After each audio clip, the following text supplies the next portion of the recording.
Welcome one and all. Bestech Marukka.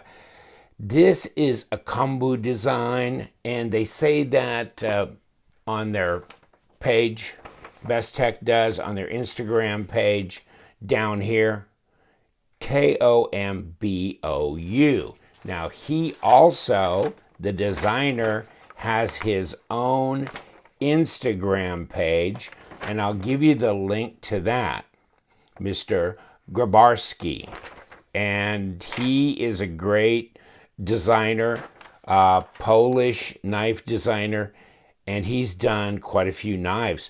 This one here, the Marukka, the Ornetta, which I don't have here, but also he did the Kombou, which I reviewed a little while ago, and of course the Wybra, which I also reviewed, and they are really good looking knives. I really like the Wybra and this Marukka as well. Now the Marukka, bigger knife, isn't it? Way bigger. So it's interesting. I mean, it's nice that he's got these fullers here because it makes it to where you can use them to finger flick the knife open, and the detent's not so strong that it prohibits you from doing that. Quick over the detent ball. You got jimping on your flipper tab, titanium here, like a black wash blade, blue backspacer that's machined. Blue titanium pocket clip as well. Flows nicely with the lines on the knife here. Doing a lot of design work and extra little style points all through the knife, which, you know, that's also what I was impressed with when I looked at the Wybra. Look at the machining. Look at all the things that are going on stylistically with everything around here, both sides, and machining on the backspacer. That makes it pretty damn nice. You know, these knives aren't ultra inexpensive either. They cost money, so they're near and dear, but you're getting a lot for the dollar as far as that goes. A lot of interest, and that pivot is nice too. You've got the blue surround, so he broke that up with this kind of bronze and the blue. I think that pops nicely. Good looking blade. You know, it gives the impression that there's kind of a Persian sweep there, but it's not. It's a straight shot across. Big belly there. Choil. You can go forward on this. M390 blade steel. Other than that, they put Bestech out there on the blade, which would be nice if they'd make it a little smaller, maybe put it up in here. But, well, I guess if you make it and you make a good one, you want to put your name on it. And you don't see his moniker on this, and I didn't see it on the Wybra or the Kombou either. So they're not doing that now. We will take this apart, so we'll take a look inside, see about the weight relieving, ceramic bearings, hardened steel insert, and all those goodies as well. But like I was saying, early over the detent ball there, it's centered, no blade play, no lock rock, very smooth, very quiet. And it's a good size knife too, but let's throw it on the scales first and get a lowdown on that. And here we go, 4 ounces, that's it. I think that's an accomplishment for a knife that size at 113.5 grams. And oh, let me grab my tape measure, by the way, and throw it out here. Well, what do you want to call it? Well, you got 3 3/4 inch cutting edge, or virtually that much. Back to the middle of this choil is 4 inches. You can argue 3.65 to that part of the choil. So it can be anywhere from 93 millimeters to 100 millimeters. And yeah, 8 and, not quite 8 3/4, but it's out there. It's 22 centimeters. 22 centimeters is a good size knife. So it's a big knife. It's a big knife.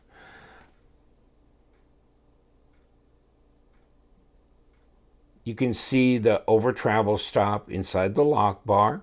Here's your lockup. It's pretty hale and hardy there. You can see the hardened steel insert sitting there, but you got 30% lockup on that. There you go. There's your pass-through. Easy to disengage. Drops. Of course, there's your stop right there. Jimping on the flipper tab. I like this design. I think this is one of the better ones that he's done, in my opinion.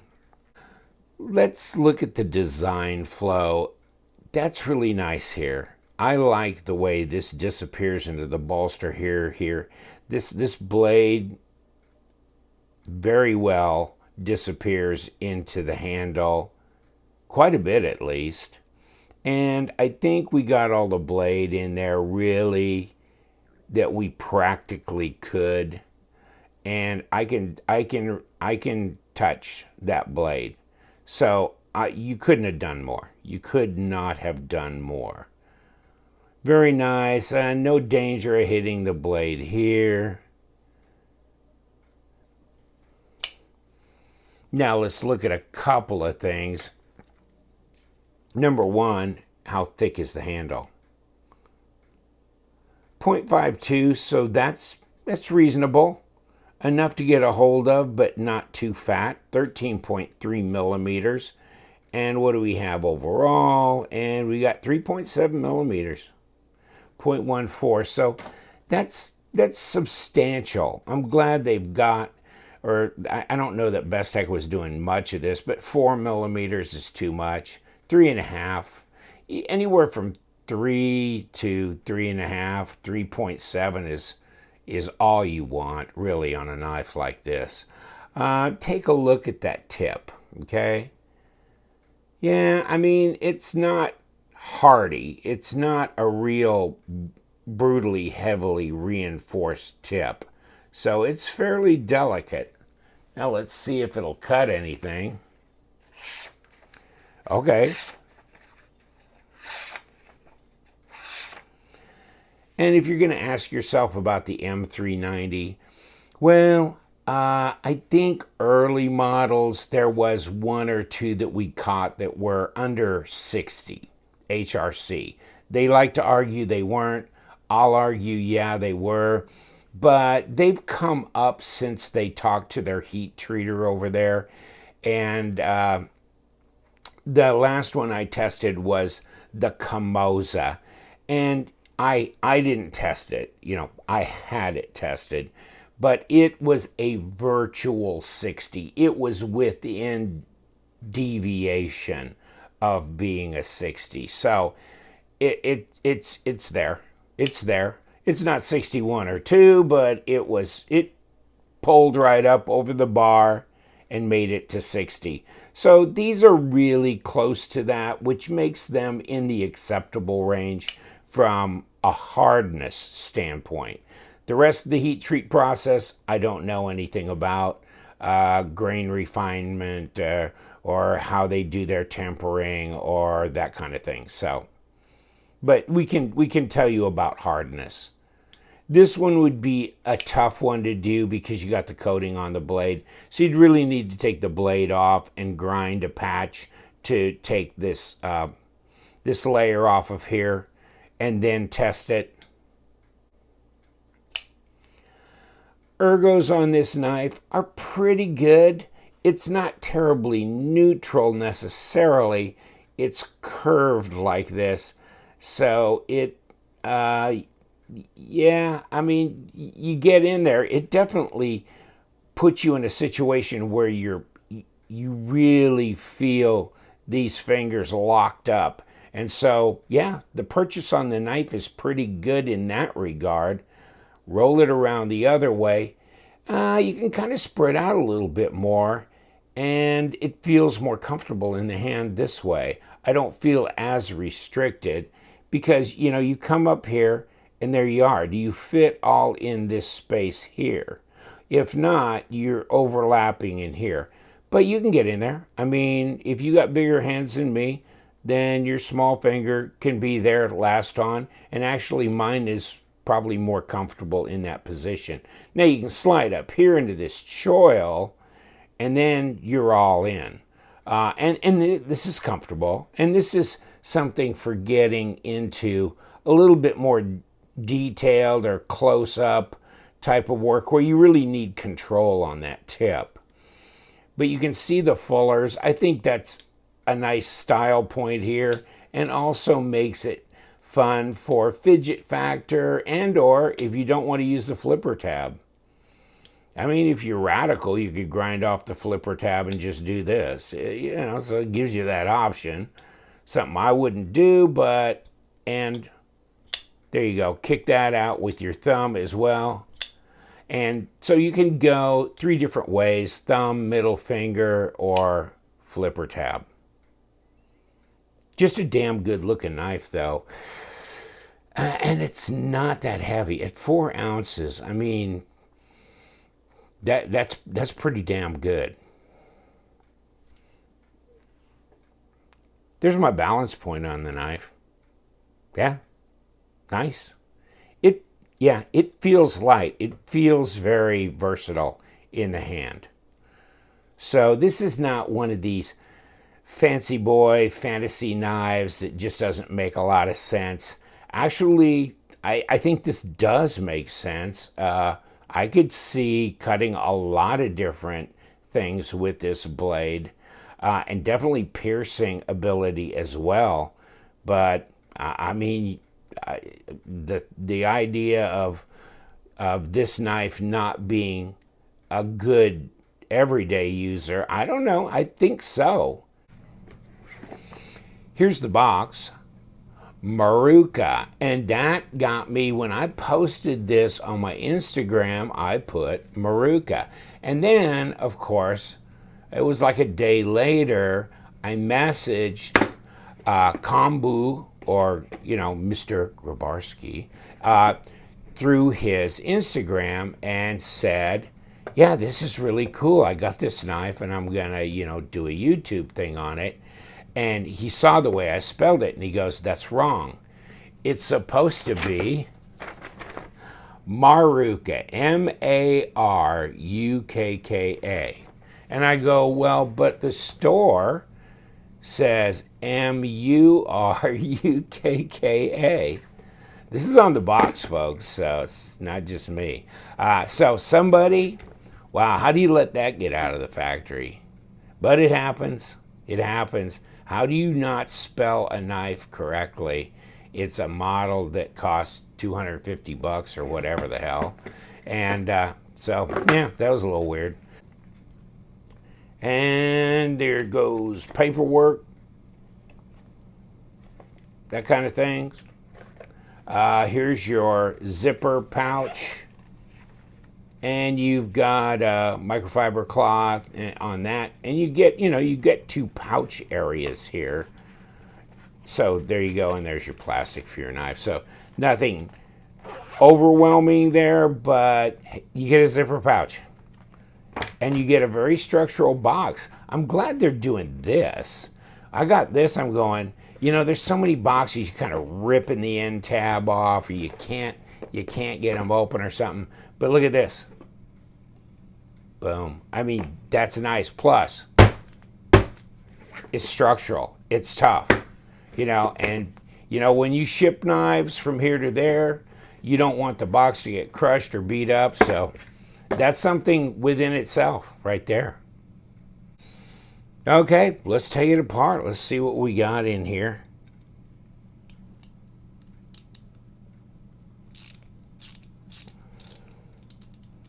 That broke loose real easy. No problems there. Okay. And we've got our share of screws here. So let's get on that train. 1,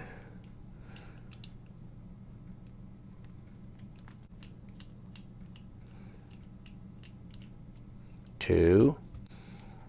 Let's see where we are here. I guess we're going to take the pocket clip off. I wonder if the screw's any different size since it's going through the pocket clip. I know you're done. There you go. Okay. We got it apart. We got a hardened steel insert in the titanium lock bar with a ceramic detamp ball, and of course we got a steel washer here.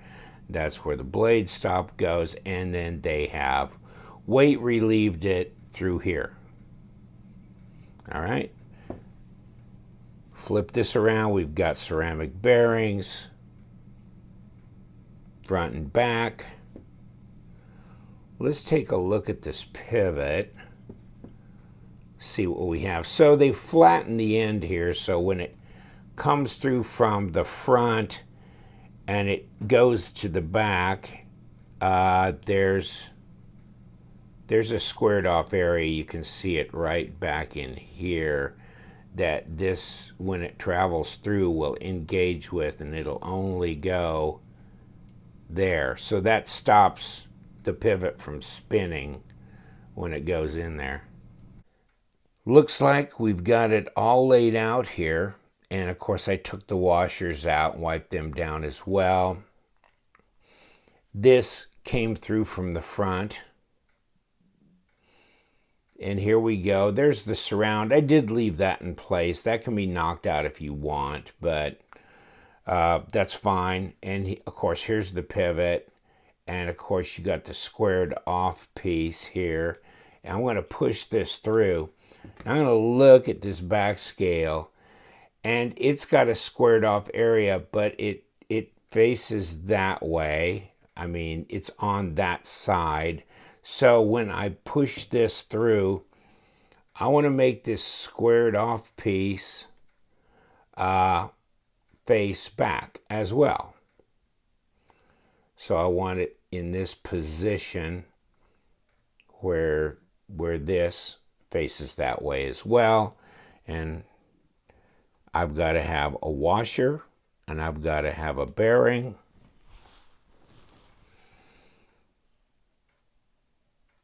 And 1.5 quarts of oil. We're going to put this on, and also I need to put my stop right in this little hole here. Here's where my detent runs, so I'm putting some on there, whether or not I really need to or not. And then I'm going to put my washer back in over here for right now. So we've got it pretty much together.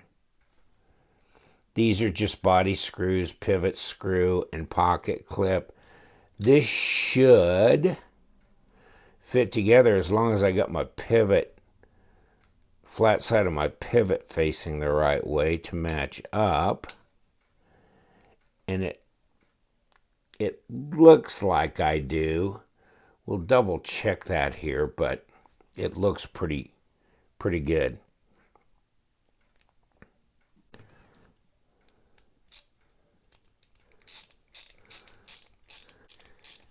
Okay. We have some body screws that need to go in.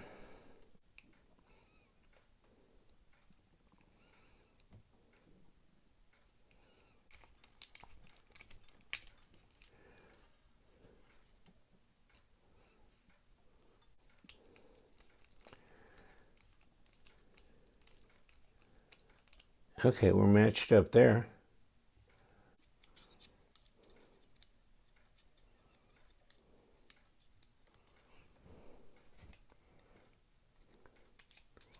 Let's see where we go with this.